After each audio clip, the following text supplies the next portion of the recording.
Non related question एक है, जिस तरह से अभी स्कूलिंग ऑन है, उसमें क्या उनको एडमिशन फीस, जो नए एडमिशन्स अभी आ रहे हैं, उनको एडमिशन फीस भरना होगा? एक अभी दूसरा एडमिशन दूसरा ये कि क्या विंटर जो फीस है पेरेंट्स को भरना होगा, क्योंकि 5 महीने ये एक्स्ट्रा आ रहे हैं सेम क्लास में, क्योंकि नया सेशन होने के बाद काफ़ी ज़्यादा तज़ब्ज़ुब में यहाँ पर जो पेरेंट्स हैं वो देखे जा रहे हैं। इसके हवाले से दो बताइए सर। देखिए, आपने 2 क्वेश्चंस Right. बताए।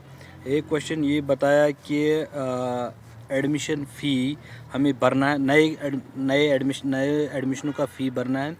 एज़ ऑफ नाउ नए एडमिशन नहीं होने हैं। सपोज़ 9th का बच्चा है, वो जब एग्ज़ाम देगा तभी वो 10th क्लास में आएगा। जब आप 8th वाले को एग्ज़ाम करेंगे, वो 9th में आए तो एक ही क्लास में दो ग्रुप्स हो जाएंगे। तो हमने सब स्कूलों, हमारी एलैबोरेट सर्कुलर इंस्ट्रक्शंस है एडमिनिस्ट्रेटिव डिपार्टमेंट की तरफ से कि जब एग्ज़ाम के बाद ही नए एडमिशन होने हैं। तो रही बात एडमिशन फ़ी लेने का, जब एडमिशन ही नहीं होगा तो एडमिशन फ़ी नहीं ले सकते। जो नए बच्चे हैं उनका एडमिशन नए एडमिशन मार्च में एग्ज़ाम के बाद हो जाएंगे। सपोज़ यूकेजी वाला बच्चा एलकेजी वाला बच्चा यूकेजी में जाएगा, तो जब नीचे और एक क्लास आएगा तो वो किस क्लास में पढ़ेगा? जब प्रोग्रेशन हो जाएगी एग्ज़ाम के बाद, तभी वो एडमिशन उनको लेने हैं। तो नए बच्चों को एडमिशन फीस भरना होगा जो नए एडमिशन्स ले रहे हैं। जो एज़ पर जो इसमें एक फ़ी फिक्सेशन कमेटी है, उसमें जो उन्होंने फ़ी डिस्क्राइब किया हुआ, उसके अलावा कोई फ़ी नहीं भरना है।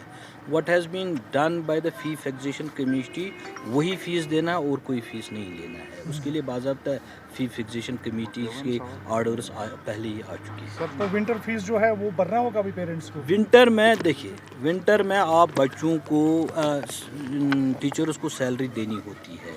जो ट्यूशन फ़ी होता है वो उनको भरना है, लेकिन ट्रांसपोर्ट फ़ी उसमें नहीं भरना है, क्योंकि they won't be availing that facility. लेकिन विंटर में हमें प्राइवेट टीचर्स को भी सैलरी देनी है, इसलिए जो ट्यूशन फ़ी होता है वो विंटर में भी। पेरेंट्स ये क्लेम कर रहे हैं कि सेम जो क्लास की फीस है वो हमें भरनी पड़ेगी, क्योंकि नवंबर तक अगले साल ये अगले साल उतना ही आएगा। जब अगले साल वो उनका बच्चा अप्रैल में दूसरे क्लास में आएगा, तो अप्रैल तक आएगा ना, ये बराबर वही दिसंबर से 10। लेकिन एक साल में पहले इनिशियल हिकअप्स आते हैं, उसको हमें ट्रांजिशन फेज में है।